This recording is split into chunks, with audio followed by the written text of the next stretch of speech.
So, my son gave me this guitar. It's an Electra Omega. And I knew what was wrong with the rear pickup, but I wasn't sure what they used for tension, and I can see now from removing the front one that it was a spring-loaded tension.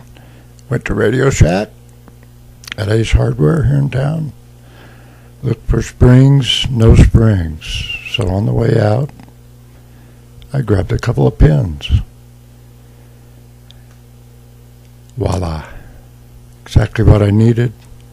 Put those puppies in, slapped it all back together. Worked wonderfully, able to adjust it real well. Slapped on my backup set of Ernie Ball Pinks and did a tribute to 9/11.